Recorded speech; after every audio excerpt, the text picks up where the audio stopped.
The Jacksonville Jaguars have committed to Gardner Minshew as their quarterback. Oh, man. Sweeter words have never been spoken. That makes me so happy. So number one, you have to be very honest about the Jaguars next year. The Jacksonville Jaguars are not going to be an incredibly good football team next year. It's just the reality. But I will say the Jaguars did 100% absolutely the right thing by committing to Gardner Minshew. Gardner Minshew is a better quarterback than Nick Foles. I did a whole film analysis about it. If you want to go look it up, you can find it. If you're watching on YouTube, I'm going to put a link in the what do you call it? The comment section below. A link to the video. Basically, Gardner Minshew is very accurate. He's not perfect, but he makes really good decisions. He can run around and extend plays. I really love that side of his game. It really helped the Jacksonville Jaguars. And then the number one thing you cannot discount about Gardner Minshew, he's a galvanizing leader. He rallies the troops. He rallies the people around him. He had a couple wins at the end of last year that I went, man, he's just bringing his team from behind. He's electrifying the people around him. He's encouraging people. He's high-fiving people. He's lifting up the people around him. Gardner Minshew is a special quarterback. He's the right guy to build around in Jacksonville. And I honestly believe that if Gardner Minshew was not named the starting quarterback, I mean, it's been a tumultuous offseason for the Jacksonville Jaguars. If they didn't make Gardner Minshew the quarterback, I'm pretty sure the locker room would have thrown a mutiny. They would have been so frustrated. They want Gardner Minshew. They love him there. And yeah, look, you have to acknowledge the fans. The Jaguars fan base loves their quarterback, Gardner Minshew. The what do they call it? The Mississippi mustache. They love it. He's a big star. But here's the real important factor in Gardner Minshew becoming the guy in Jacksonville. It's this. Gardner Minshew is super cheap. Gardner Minshew costs almost nothing to be a starting quarterback. The Jaguars, man, it's a bargain for competent quarterback play. And for a starting quarterback, I'm pretty sure Gardner Minshew is the cheapest option in the entire NFL. In the next 3 years, for the next 3 years, every single year, the Jaguars are going to be paying Gardner Minshew less than $1 million a year for the next 3 years. Meanwhile, you got to recognize Jared Goff in LA with the Rams. Jared Goff is making $36 million a year. Dak Prescott, $31.5 million next year. Ryan Tannehill is going to make $22.5 million this year, $29.5 million next year. And this upcoming year, this next year, the Jaguars are still going to have to pay Nick Foles a little bit of money, $18 million against their salary cap. But then after this year, the Jaguars are completely free of Nick Foles. Which means that by next offseason, the Jaguars are not going to be paying Nick Foles anything.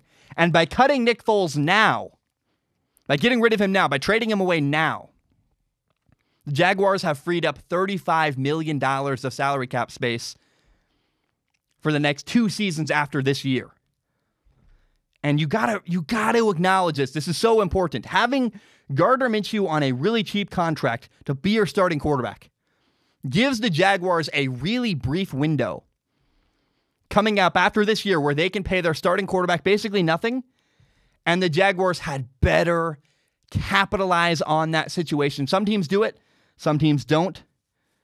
You know, you have an opportunity. When your quarterback is on a rookie contract making very little money, you have an opportunity to use a ton of your salary cap space you're not using on your quarterback to invest in having a really good roster built around your quarterback.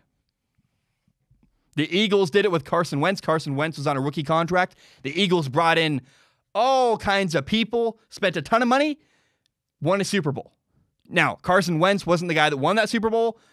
Nick Foles came off the bench when Carson Wentz got hurt, but Carson Wentz would have been the MVP that year had he not gotten hurt. The Rams got to a Super Bowl with a great, incredible roster, paying guys all kinds of money.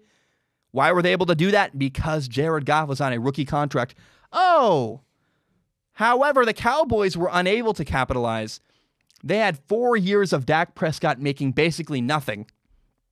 And the Dallas Cowboys were not able to capitalize on the fact that their quarterback had a really low contract. They couldn't build a good enough roster around him to take him to a Super Bowl.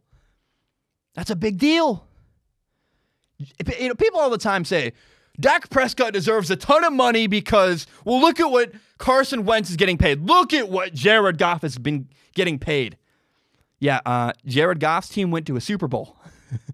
And Carson Wentz's team went to a Super Bowl. Dak Prescott's team has not. And you can blame whoever you want. It matters. Part of it is on the Cowboys. You have to acknowledge part of it is the fault of the Cowboys. They couldn't build a good enough team, whether it's Dak's fault, whether it's ownership's fault, whether it's a coach's fault. The Cowboys could not take advantage of the brief window they had, the opportunity they had with a really cheap quarterback to go to a Super Bowl. But I am so curious. Can the Jacksonville Jaguars take advantage of their situation, where they're going to be paying their starting quarterback, Gardner Minshew, next to nothing for the next 3 seasons? Can they spend money on other positions and build a great team around their quarterback in that time, take advantage of that cheap contract, and try to make a push at a Super Bowl? Right now, the Jaguars are at the bottom of the barrel. They could not be in a worse situation. They have Gardner Minshew, and that's basically it. I mean, they've been trading away people. It seems like there's a lot of turmoil in the Jaguars franchise, period. Now, I like their ownership. I like Shad Khan, their owner. I love their quarterback, Gardner Minshew. But we do have to all acknowledge there's a brief window here of the next 3 years where the Jaguars have an opportunity to build a really good team around a cheap quarterback, Gardner Minshew. Will they do it? Will they not? That's what I cannot wait to see in the next couple of years from the Jacksonville Jaguars. In case you don't know, Strong Opinion Sports is not just a YouTube channel. It is also a full audio podcast. You can find it on Spotify, on iTunes, on Google Play, pretty much everywhere you find podcasts. And if you like podcasts, please do me a huge favor and give it a listen.